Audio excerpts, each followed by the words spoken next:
And I think we're in. That was easy.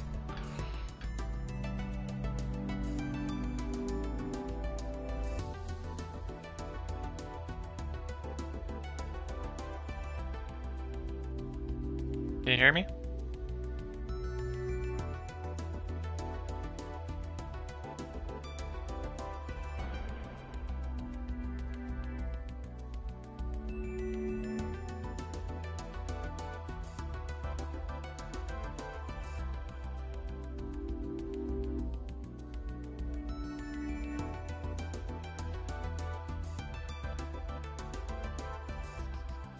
Can you hear me?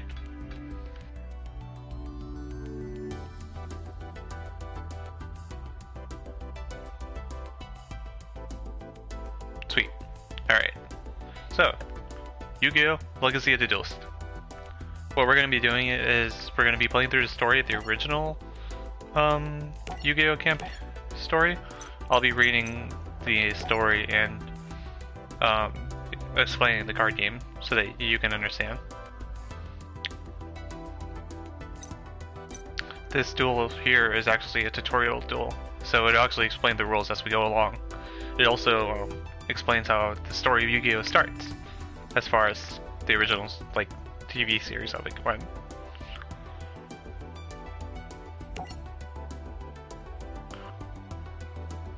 This robot guy over here is literally just a narrator telling you how the story goes. So, it's saying it's loading Yu-Gi-Oh! Histories.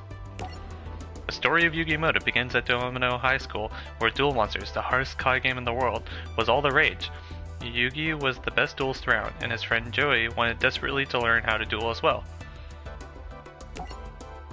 So our history of Yu-Gi-Oh! Starts with Yugi teaching the rules of Duel Monsters to Joey, as his friends Taya and Tristan watch. Hey Joey, Earth to Joey, it's your turn. Isn't he cute when he's thinking?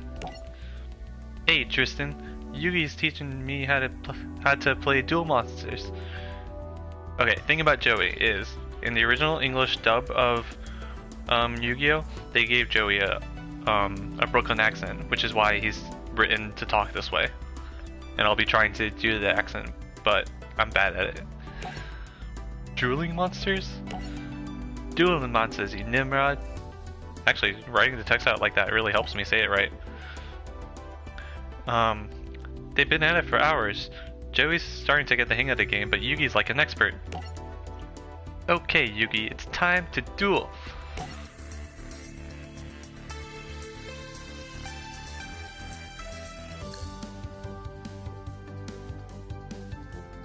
Oh, wow, what a stirring intro. Infinite sure can spin a tail. So the narrator is named Infinite, if you say that way. Greetings, Duelist. I am Informate, part of the virtual dueling simulator. I have been programmed to teach you the proper dueling rules and best practices.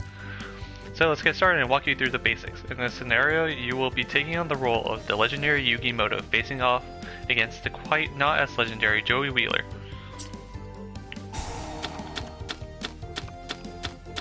So you start off with 5 cards. And on your first turn, the new rules say that the person who goes first doesn't draw at the beginning of their turn, but from then on, both players draw at the beginning of their turn. First, let's learn how to summon a monster. Monsters are summoned into the monster zone. Monsters can be summoned in attack position or set in defense mode. A monster in an attack position is placed vertically and a monster in defense position is placed horizontally and face down. Let's set a monster. Select a dragon dwelling in the cave and set it in the on the field in defense position. So, set. If you look to the left, below the card picture, it'll show you the attack and defense. That's a number that will be applied depending on what position it's in when an attack happens. Now let's open the phase menu and select end phase to end our turn.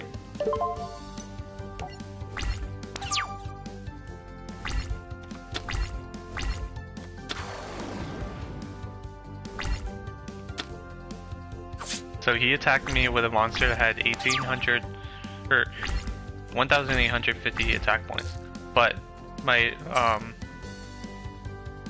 he may have wound up You might have noticed that Joey attacked you and wound up hurting himself. Let me explain what happened. When a monster attacks a defense position monster, the attacker's attack value is compared to the defender's defense value. If the attacking monster has a lower value, the attacker owner takes the damage equal to the difference. If the attacking monster has a greater value, the defending monster is destroyed. Now, we will play a spell and trap card. These cards are played in the spell and trap zone, which is the back row. Green spell cards can be played right away, but most can only be played during the main phase. You can also set it and activate it on a later time. So we're going to activate this card. All monsters you control gain 200 attack points during your battle phase, which is when we attack. Pink trap cards can be activated on your turn and during your opponent's turn, but you must set them face down on the field first. You cannot activate a trap in the same turn that you set it, but you can activate it any time after that, so long as the conditions met to activate it.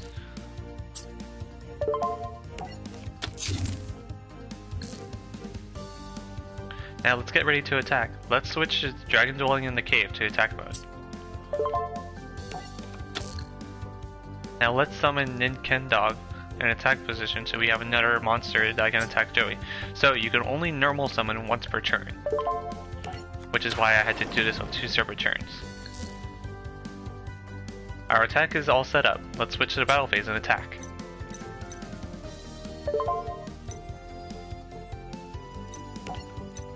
So if I were to...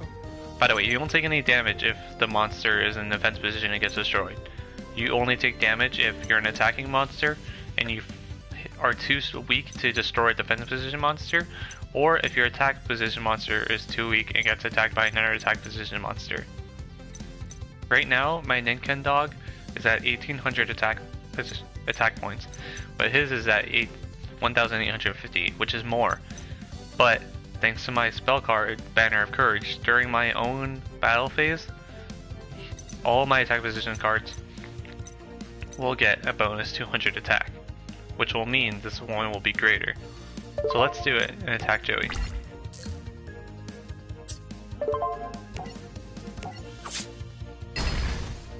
Okay, so the life... If an opponent does not have any monsters, your monsters can attack your opponent's life points directly. Let's do this. Attack. So the goal of Yu-Gi-Oh! Is to have your opponent's life points. There are several ways to win, and the 2 most main ways to win is either to have your opponent reach 0 life points, or to have them completely draw their entire deck. If they cannot draw a card because there's no deck, then they immediately lose. It's all making sense?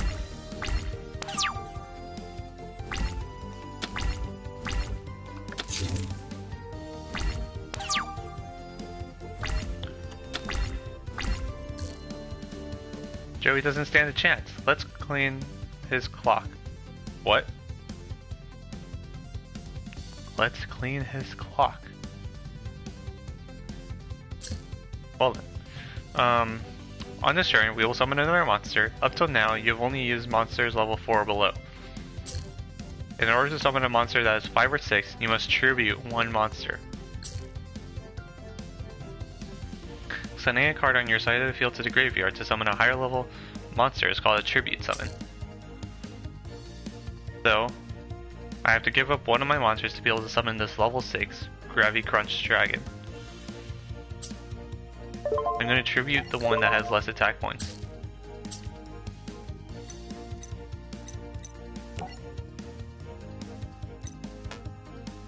Oh, it wants me to tribute this one. This is a tutorial, so I can't choose. Oh, if you read the card description on the left there, you can see that your Gravy Crunch Dragon has an effect you can trigger. Let's do that now. So looking at the card description on the left, you can send 1 continuous spell card you control on the field, then target 1 monster your opponent controls and destroy that target. So in other words, by getting rid of our spell card that's on the field right there, we can destroy any of his monsters, including the face down one, guaranteeing us 2 direct attacks.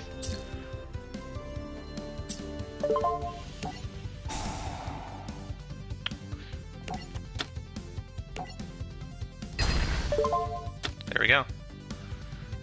The cards on the field. Oh, it's just asking me if I want to activate stuff. No. Wait, do I want to? Oh, it's telling me to select yes. Yes, this game is somewhat similar to Vanguard.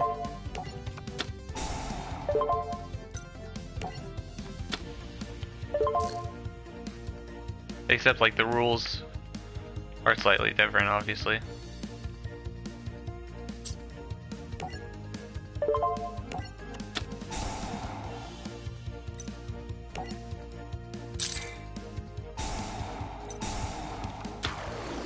So, Call of the Hunted lets me bring back a monster from my graveyard.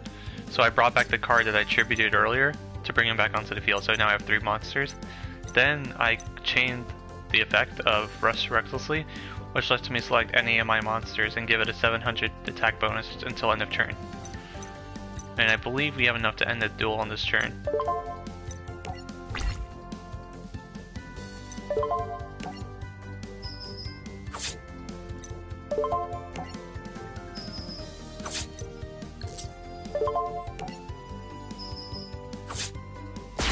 And we won!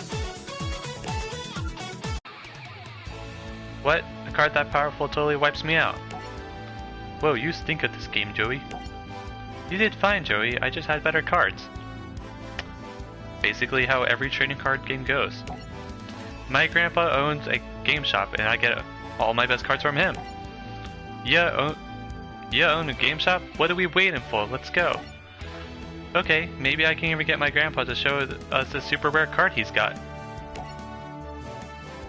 Little did they know that somebody was listening in on their conversation. Somebody who was looking for a very rare card to add to his collection.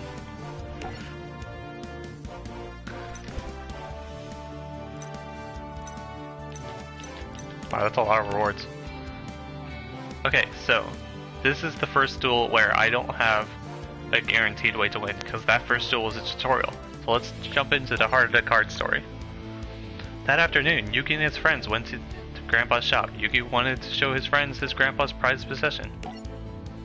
Gramps, could you show my friends your awesome super rare card? Rare card? You mean my rare card? Or my special card?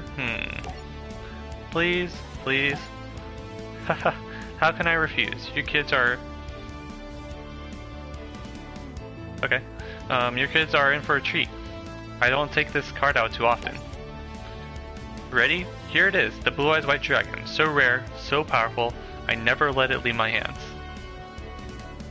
So when I recently stopped playing Yu-Gi-Oh! In person, my deck was also built around this card, so I had a main character's favorite card, which made me feel special. This card is priceless. There are only 4 of them in the whole world. In the world of Yu-Gi-Oh! Not, like, our world. Suddenly, a classmate from school ran into the shop. His name was Seto Kaiba, the young CEO of Kaiba Corp. He had found the card he was looking for. Name your price for that Blue Eyes. I can pay anything you ask. So Seto Kaiba is super rich. He is the CEO of Kaiba Corp, even at his high school age. I'm sure you could, but this card is worth more to me than you could ever offer. Senile fool. Wow. Brutal. Kaiba stormed out of Grandpa's store. The team was disturbed by Kaiba's obsession with the Blue Eyes White Dragon. Boy, don't even get me started with his obsession with the Blue Eyes White Dragon. He has a jet, like a jet plane, modeled after the Blue Eyes White Dragon. Yeah. The next day, when Yuki came back to the store with his friends, he found Grandpa was gone. When the phone rang, it was Kaiba on the other end, mocking Yuki that he had kidnapped his father and took him to Kaiba Corp. Yuki and his friends rushed to Kaiba Corp and found Grandpa laying on the floor, defeated. Grandpa, are you okay? Yuki, I failed. I wanted to teach that boy Kaiba a lesson about the heart of the cards, but I lost. Grandpa! How's the old man feeling, That's a creepy face. Kaiba, you sleaze, what have you done to him? We had a duel, that's all, with each of us putting up our most valuable card as the prize. But I guess playing against a champion like myself is just too much stimulation for the old fool. Don't take that out of context.